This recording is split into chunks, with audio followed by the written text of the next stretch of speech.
Hi. நிறைய பேர் வந்து என்னுடைய டெலிவரி ஸ்டோரியை பற்றி கேட்டிருந்தீங்க.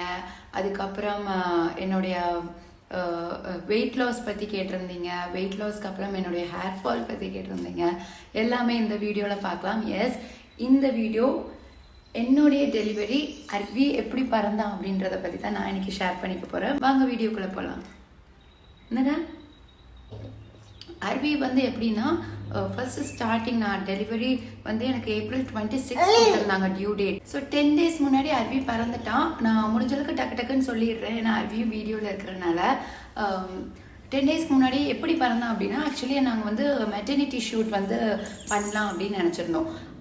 ஓகே அப்படின்னு சொல்லிட்டு ஃபைனலாக தான் நாங்கள் வந்து மெட்டர்னிட்டி ஷூட்ஸு எல்லாமே ஃபைனல் பண்ணி April 13 வந்து ஷூட் நடந்துச்சு. அதாவது பீச்சில், தூத்துக்குடியில், என்னுடைய ஊரில். அர்வி கரெக்டாக நாங்கள் அந்த ஷூட் முடிஞ்சிச்சு. அந்த 2 மணிலேருந்து 7 மணி வரைக்கும் 6 மணி வரை நான் நல்லா தான் இருந்தேன். 6:15 வரையும் நல்லா தான் இருந்தேன். ஆமாடா, 6:15 வரையும் நல்லா தான் இருந்தேன். ஷூட் ஆக என்ன ஆயிடுச்சு, வெயில் அப்படின்றப்போ அந்த சன்செட் வர்றப்போ நல்ல நல்ல ஷார்ட்ஸ்லாம் எடுத்தோம். இதுதான் அதோடைய கிளிப்பிங்ஸு. அவ்வளோ சூப்பராக வந்துருந்துச்சு. அதுக்கப்புறம் லைட்டாக இடுப்பு வலிக்க ஆரம்பிச்சிருச்சு, லெக்ஸ் பெயின் வந்துருச்சு. நான் நினச்சேன், ஓகே நம்ம 2 மணிலேருந்து இருக்கிறனால எக்ஸ்ட்ரா பெயின் வந்துருச்சு போல், நம்ம கொஞ்சம் உட்காரலாம் அப்படின்னு நினச்சிட்டு காரில் உட்கார போனோம். உட்காரவே முடியலை. எப்படி இங்கிட்ட திரும்பவும் இல்லை, அங்கிட்ட திரும்பவும் இல்லை. சரி அப்படின்னு சொல்லிட்டு அடுத்து கொஞ்சம் ஒரு 5 minutes ஆக பெயின் ரொம்ப இன்க்ரீஸ் ஆயிடுச்சு. அப்புறம் காரில் போக எங்கள் வீடு வந்து எப்படின்னா, பீச்ல இருந்து எங்கள் வீட்டுக்கு 30 minutes ஆகும். ஆனால் நான் இப்போ காட்டுற ஹாஸ்பிட்டல் பீச்ல இருந்து 15 minutes ஆகும். வீட்டுக்கு போயிடலாம் அப்படின்னு நினச்சிட்டு நாங்கள் வீட்டுக்கு போயிட்டோம். காரில் ஷூட்ஸ் எல்லாமே முடிச்சுட்டு கம்ப்ளீட் பண்ணிட்டு வீட்டுக்கு போயிட்டு இருக்கோம். Extreme pain.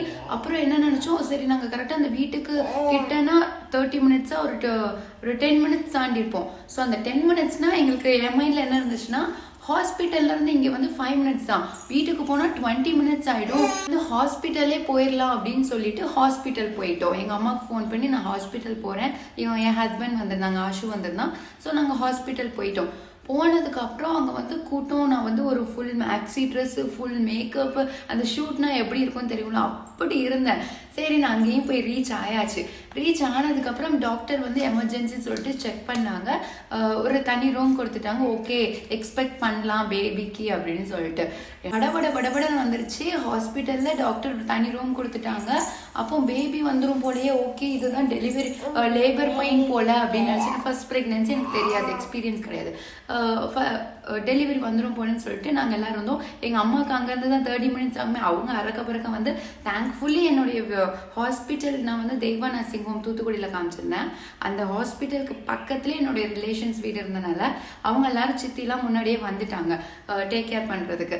ஸோ அங்கே பண்ணிட்டு இருக்கும் போது அன்னைக்கு நைட்டு வந்து நீங்கள் ஸ்டே பண்ணுங்க, மார்னிங் பார்க்கலாம் எதுனாலும் அப்படின்னு சொன்னாங்க. ஸ்டே பண்ணோம். எனக்கு என்ன ஆச்சு அப்படின்னா, April 13 ஈவினிங் அட்மிட் ஆயாச்சு.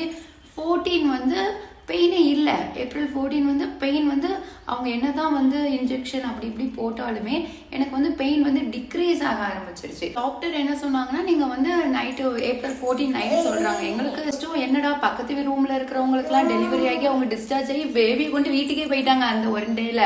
நமக்கு என்னடா நேற்றே வந்துட்டோமே, இன்னும் டெலிவரி ஆகலையேன்னு சொல்லிட்டு டாக்டர் சொன்னாங்க, நம்ம வந்து இன்னைக்கு ஒரு நாள் நைட்டு வெயிட் பண்ணலாம், காலையில் பார்க்குறேன், இல்லாட்டி நீங்கள் வீட்டுக்கு போயிருங்க, அடுத்து பெயின் வரும்போது கூட்டிகிட்டு வாங்க, எப்படியும் ஒரு 2-3 daysல பிறந்துரும் அப்படின்னு சொன்னாங்க.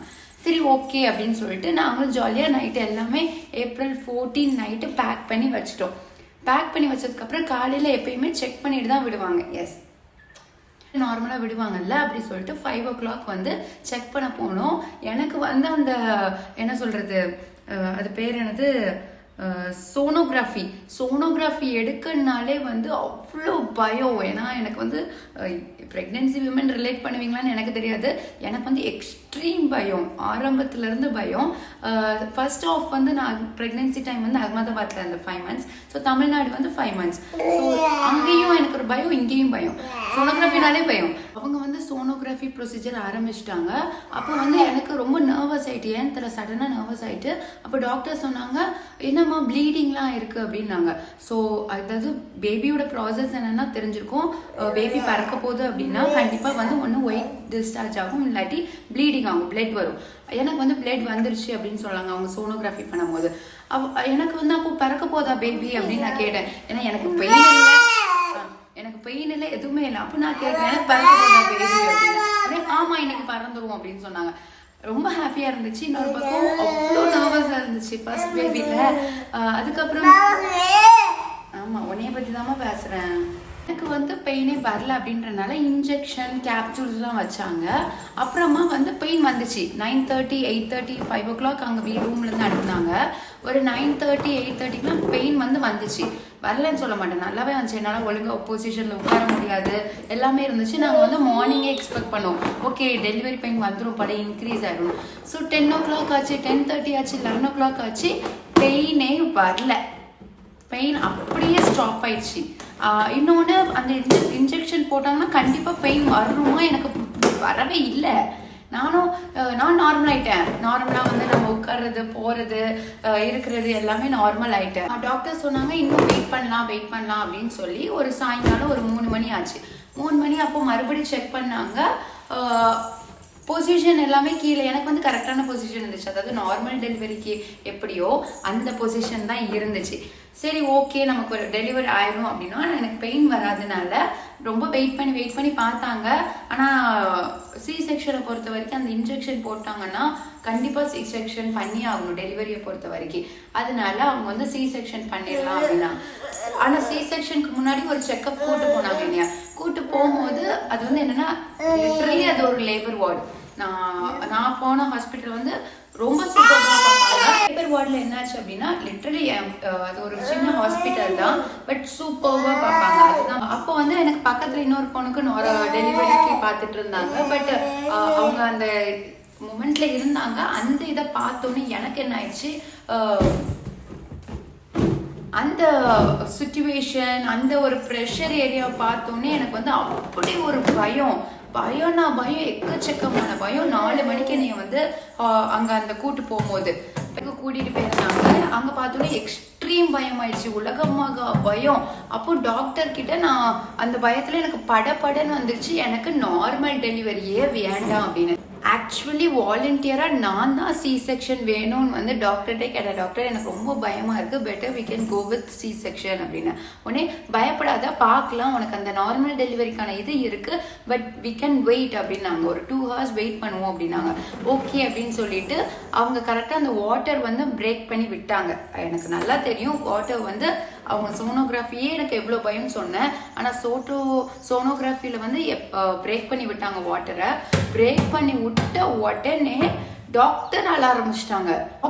டாக்டர் கண்ணெல்லாம் கலங்கி போச்சுன்னா என்ன டாக்டர் எதுக்கு கண் கலங்குறீங்க அப்படின்னு கேட்கும் போது கூட அம்மா இருக்காங்கல்ல, ஏன்னா நல்ல ஃபேமிலி டாக்டர் தான், அம்மாவை போய் கூப்பிட்டாங்க. இங்கே பாருங்க பேபி வந்து மோஷன் வந்து சாப்பிட்டுட்டாங்க, எமர்ஜென்சியாக சி செக்ஷன் பண்ணணும், எனக்கே எப்படி சொல்லன்னு தெரியலன்னு அந்த சுச்சுவேஷனில் சொன்னாங்க. எங்கள் அம்மா உடனே அவங்க மாமியாரும் இருக்காங்க அவங்கக்கிட்டையும் சொல்லிடுங்க அப்படின்னு. எங்கள் அம்மாவாலையும் சொல்ல முடியலை. நான் ஒரு பக்கம் வந்து ஓகே எப்பாடா சி செக்ஷன் பண்ண போகிறாங்க அது மட்டும் தான் என் மைண்டில் இருந்துச்சு. உண்மையே சொல்லணும்னா எப்பாடா சி செக்ஷன் பண்ண போகிறாங்க அதுதான் இருந்துச்சு. இப்போ என்னுடைய மாமியாருக்கும் சொல்லிட்டாங்க, அவங்களுக்கும் அதுக்கு மேலே அழுக வந்துருச்சு. சரி ஓகே எதுவாக இருந்தாலும் பரவாயில்ல நீங்கள் வந்து பண்ணிடுங்க அப்படின்னாங்க. எனக்கு ஒரு பக்கம் சி செக்ஷன் வந்து நார்மல் டெலிவரி விட ஈஸி அப்படின்லாம் கிடையவே கிடையாது. நான் இங்கே வீடியோ எடுத்துட்டு அவனை பாருங்க எங்கே போய் நின்றுக்கிட்டு காலை பாரு.